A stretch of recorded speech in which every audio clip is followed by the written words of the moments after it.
cool thing for seniors this year. Yeah, we've seen a lot of media coverage, of course, recently with the shooting of the FDLE agent who was basically off duty at his house. And, one of these, of course, teens came into his yard with what appeared to be, a firearm. And, of course, it's dark outside, and he made the decision to shoot. By the grace of God, of course, this teen was injured and not, of course, fatally injured. Yeah. But, of course, we're seeing this game. Yes, we are getting some intel here in St. Johns County. So far, so good as far as responsibility down here in our neck of the woods.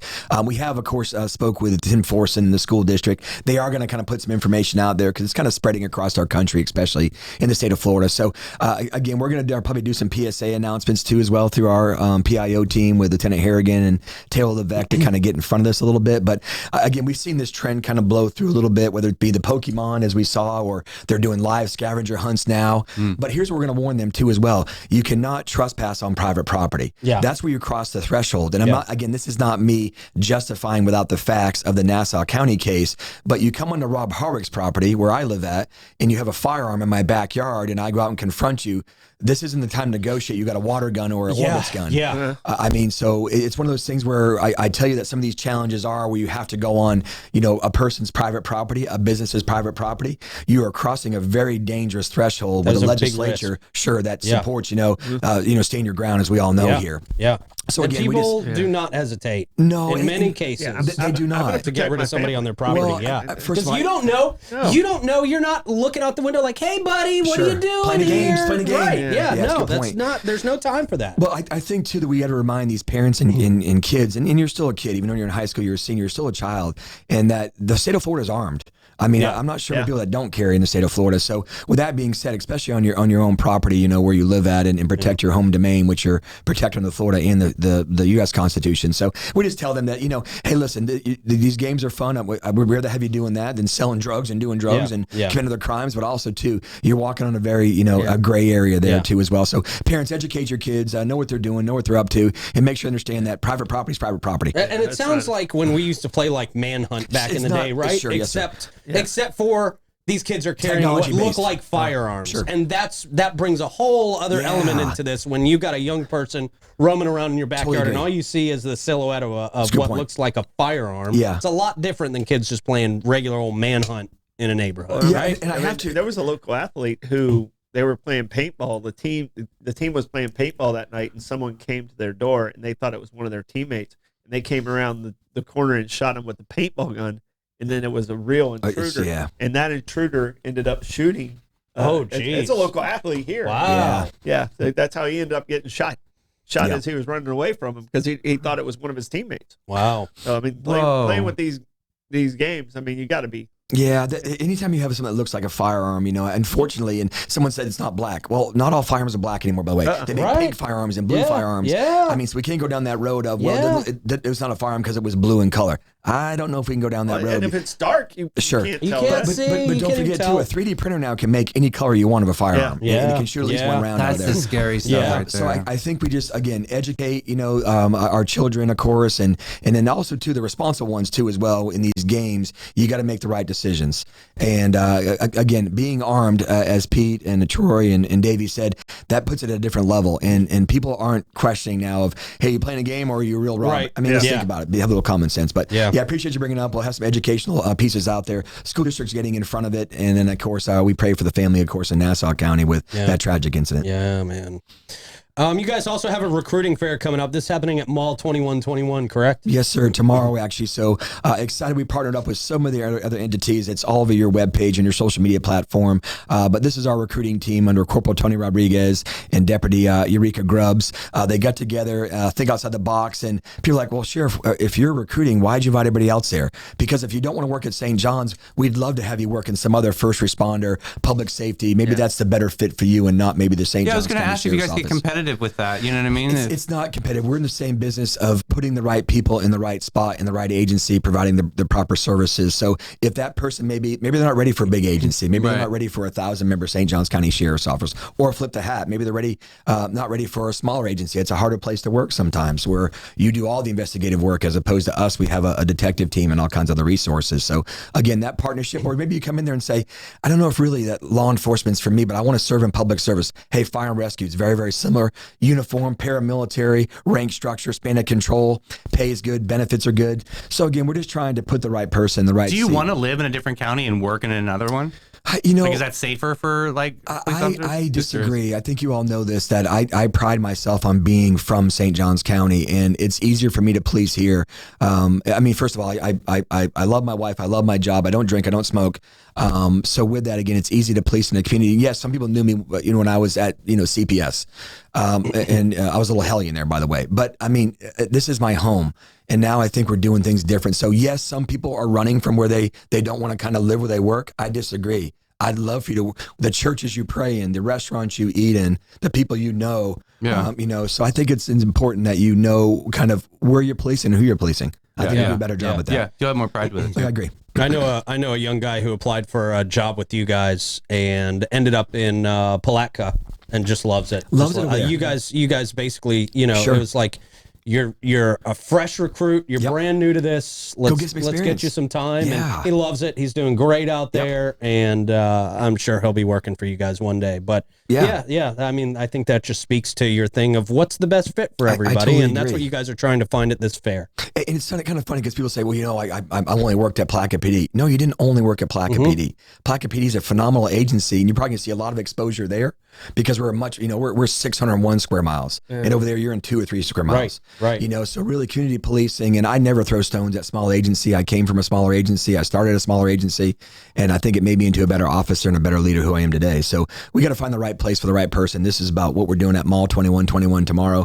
over there, which is you local, says the old Ponce de Leon Mall. Yeah, we're looking for 911 dispatchers. We're looking for school crossing guards, PSAs. We're looking for HR people, finance people. So it's not just come be a deputy sheriff. It's come be a part of the best agency in the state of Florida, and that's the St. Johns County Sheriff's Office. Yeah, man. And that's 10 a.m. to 1 p.m. again over at Mall 2121. Thank you, awesome. sir. Thanks, Davey. Last thing here, you wrote it upside down. Very impressive. Immigration. What does, fill me in on this? Because this is all I got. You wrote down immigration. Yeah, there's just a lot of questions out there. And I think a lot of people that are kind of living in fear. And I just want to assure you here in St. Johns County, we have great partnerships at the federal level. I think a lot of you know that the Chief of Staff of the President of the United States and myself have a relationship. Yeah. I got a very personal relationship with our National Security Advisor.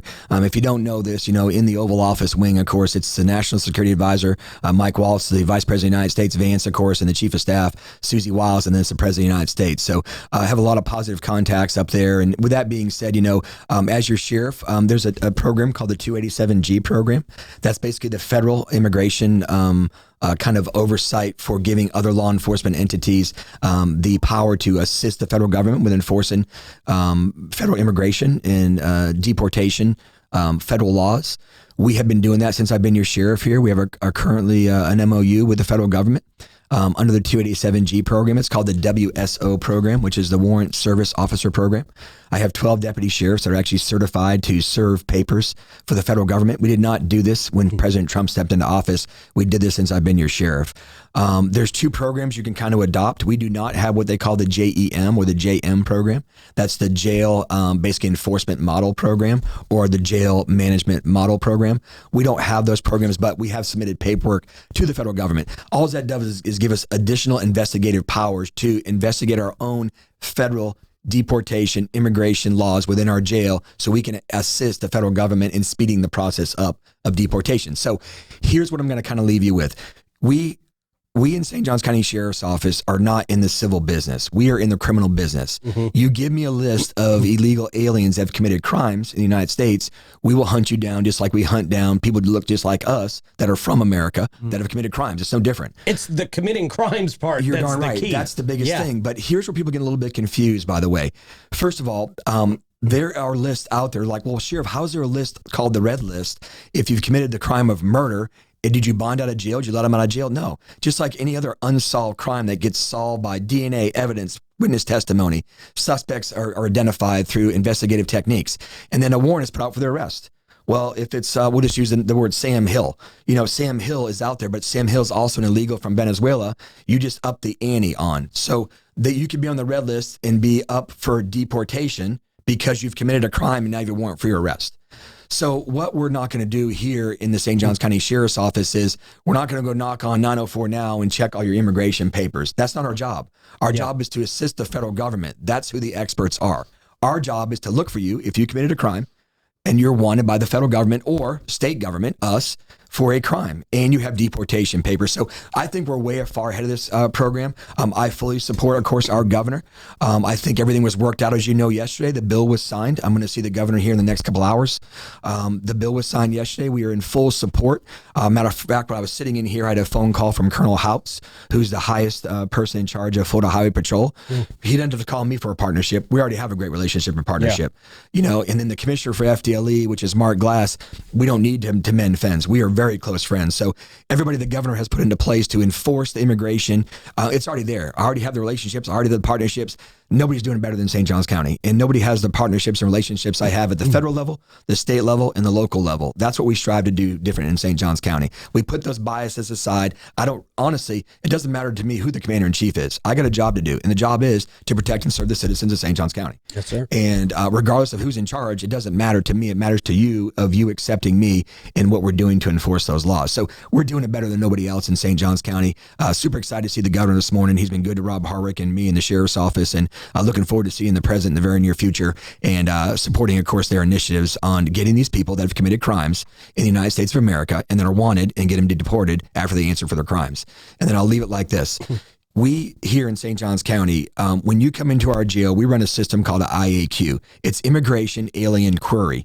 When you are booked into our jail and your fingerprints are rolled, you are automatically run through the National Crime Information Center, the Florida Crime Information Center, in a system called NLETS.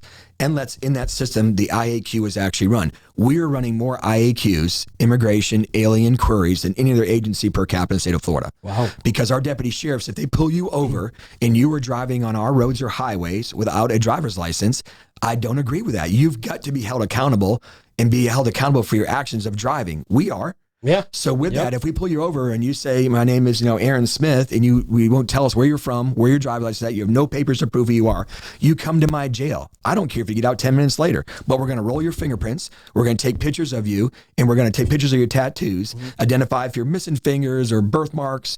And that way, if you commit a crime in this area, the state of Florida and America, you held accountable just like we are. Yeah. The problem is, as Americans, we are in 50 different systems: passports, driver's license, school photos, school yearbooks, credit cards, home loans. I can go on and on and on. Of those people that are here, if I was here illegally, I'd be walking on eggshells. Yeah. And don't do anything wrong. Yeah. But it's that small percentage of that society that is committing crimes, and I got to hold you accountable. We will find you. If you're hiding in St. Johns County, you're on that red or amber list, and you're wanted for a crime, we will find you in St. Johns County. Our technology policing is better than anybody in the country, and we will find you. So I recommend you run far away from St. Johns County. How often do you have, like, one family member will come to the United States legally, and then the other family members, and then they take on the same identity? Sure. And I mean, I've seen that out there. How big of a problem is that? Sure. Like, because brothers do have similar DNA. They have, by far, they have similar looks to them and stuff like that. And they'll take on their brother's identity and still here illegally. Their brother's here legally, but he's now shared his identity with his other sibling. How often is that? It's very common, and that's one thing we be very careful. If you read the new Florida state statute that was signed yesterday into law by the governor yesterday afternoon, and it'll be reiterated today, my team and I are going to dissect it today, but there's some investigative techniques in there. Basically, if you have entered the state of Florida illegally, not country, if you've entered the state of Florida illegally, meaning that you have entered the country somewhere illegally, and now you've entered our state of Florida, that's going to be a new state statute where we got to do the investigative work. But here's what we have in St. Johns County. We have iris. We have facial recognition. And it's not the end all, by the way. Like, we just don't do a facial recognition on Davey and Davey goes to jail. No, that's just one investigative technique tool out of 100. But we have that technology here. We have the AFIS digital prints. We have our own internal AFIS print readers, meaning that if I pull a print off this mug right here and I have a known print, I have readers that people can actually read that print and testify in court. Yeah, I see it on CSI. I've seen it before. They're right here in our backyard. My people can do that here in our backyard. So I think we're just doing things a little bit different, and we're going to have to do our homework a little bit better, because you're going to get that, and I don't mean any disrespect, you're going to have 5,000 Juan Perez's. It's just a fact. Yeah. Here's the problem, though, too. Like Joe Smith. They have changed their identity so many times. I'm not sure if they really know what their real identity is. That's because their freaky. social has been changed. Their name has been changed. In order to survive, right, as an illegal in America, you're given identities to survive. You're in a better country. You left something that is so bad that you came here to be better. So, again, we're going to have to do our homework. We're going to work, of course. You know, what we've agreed on with the federal government is we have a great relationship with John Condon, who is basically the Southeast United States in charge of HSI. We talk on a regular basis. I've already had these relationships. The other sheriffs they're right now trying to, who do I call? I ain't got that problem. I've been doing it for 4 years. I have relationships with these people. And what we talked about just the other day, because we had a sheriff's meeting in Jacksonville with quite a few of the power hitters across the state. And John was there and he's like, we're not going in schools and kids that are, so if you read the new statute, if you're below the age of 18, you're kind of exempt a little bit. So we're not going to go out and, question the 6-year-old boy, how'd you get to America? Yeah. Which I think is great by the governor and the legislature, that we go ahead and let's concentrate on those adults that have been here and they're operating illegally. So we definitely have some homework to do. We will hash it out today. It's a very, very large statute. The first 9 pages or so are kind of talking about driver's licenses. But after that, it gets into the meat and potatoes of you being here illegally, committing crimes, enhancing crimes if you commit a crime in the state of Florida as an illegal alien. Well, Sheriff, we can't thank you enough for your time again this month, and great fight night. Very excited for you guys. Appreciate y'all. I know you got to head out and meet with the governor soon. Tell him we said hi, and next time the president's in town, I expect an invite. Me and DJT need to catch up a little bit. You know, he doesn't answer my calls anymore, but he called me very attractive in 2015. So I know he remembers me. I know he remembers me. That was a heck of a call. I don't want to refresh memory, but Mike Davis' call was phenomenal. Oh, Mike Davis. Yeah. AI was fresh out. That was awesome. So good. That was I do want to mention one thing before I leave, because David just brought this up. We have officially broke ground on PAL facility out there for Diamond and Dreams and our new complex for our kids in St. Johns County. So huge. Dirt is on the ground. 2,100 loads of dirt will come in. So hopefully this time right now, a year from now, we are playing on the Diamond and Dreams and the field for the Public Athletic League. I love it. Talk about it. Have a great weekend. Appreciate y'all. Thank you for your support. Yeah. And God bless. Thank you. Thank you. Sheriff Hardwick, everybody. Don't get any fight.